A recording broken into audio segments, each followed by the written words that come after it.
ಹೇಳಲಿ ಸ್ಟಾರ್ಟ್ ಮಾಡಿ ಸ್ಟಾರ್ಟ್ ಜೊತೆ ಪ್ರಿಯ ವಿದ್ಯಾರ್ಥಿಗಳೇ, ಎಲ್ಲರಿಗೂ ಶುಭೋದಯಗಳು. ಬೆಳಗಿನ ಶುಭೋದಯ. ಇಂದು ತರಗತಿಯಲ್ಲಿ ಉದಾಹರಣೆಗಳೊಂದಿಗೆ ಚಿತ್ರಿಸುವ ಕೌಶಲ್ಯವನ್ನು ಚರ್ಚಿಸೋಣ. ಫಸ್ಟ್ ಟಾಪಿಕ್ ಹೇಳ್ಬೇಕು. ಟಾಪಿಕ್ ಹೇಳ್ಬೇಕು. ಟಾಪಿಕ್ ಹೇಳ್ಬೇಕು. ನೀವು ತಗೊಂಡ್ರೆ ವಿಷಯ ಹೇಳ್ಬೇಕು. ನೀನು ಹೆಂಗೆ ಹೇಳ್ಬೇಕಂತಿದ್ಯಾ ಹಂಗೆ ಹೇಳು ಸುಮ್ಮನೆ.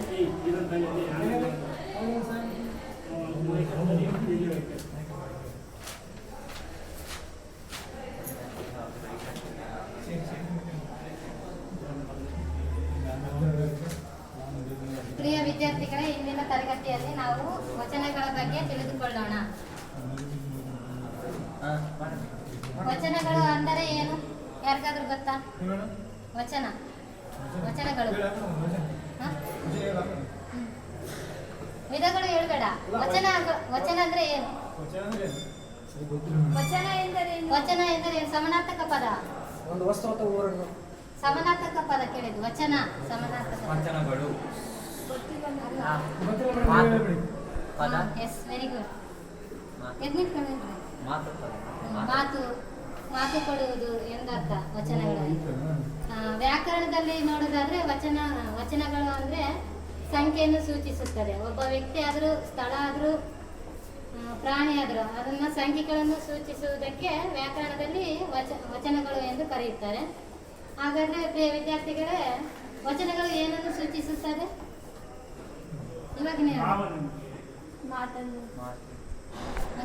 ವಚನಗಳು ಏನನ್ನು ಸೂಚಿಸುತ್ತದೆ? ಸಂಖ್ಯೆಯನ್ನು ಸೂಚಿಸುತ್ತದೆ. Yes, good. ಸಂಖ್ಯೆಗಳನ್ನು ಸೂಚಿಸುತ್ತದೆ. ಒಂದು ವ್ಯಕ್ತಿ ಆದರೂ, ಪ್ರಾಣಿಗಳಾದರೂ, ಸ್ಥಳಗಳಾದರೂ ಅದನ್ನ ಸಂಖ್ಯೆಗಳನ್ನು ಸೂಚಿಸುತ್ತದೆ.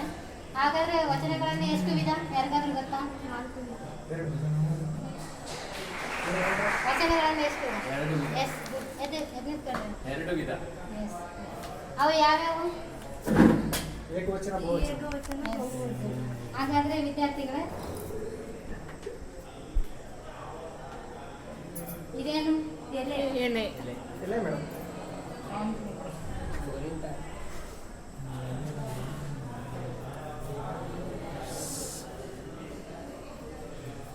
ಬೋರ್ನಲ್ಲಿ ಬರೆದಿದ್ದೆ.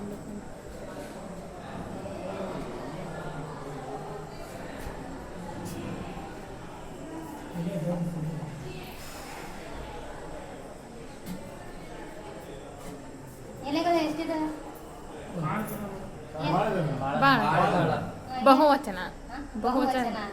ಎಲೆಗಳು.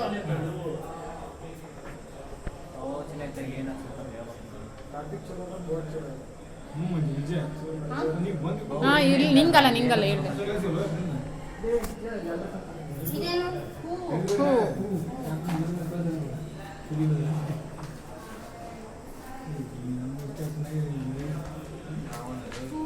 ಇವೆಲ್ಲ ಏನು? ಹೂಗಳು.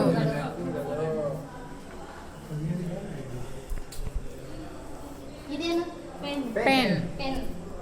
ಅಂದ್ರೆ ಏಕವಚನ ಅಂದ್ರೆ ಒಂದು ಸಂಖ್ಯೆಯನ್ನು ಸೂಚಿಸುತ್ತದೆ. ನನ್ನ ಪೆನ್ ಅದು. ನಾಗರತ್ನ, ಸಂಖ್ಯೆಯನ್ನು ಸೂಚಿಸುತ್ತದೆ. ಅದು ನನ್ನ ಪೆನ್. ಇವೆಲ್ಲ ಏನು? ಪೆನ್ನುಗಳು.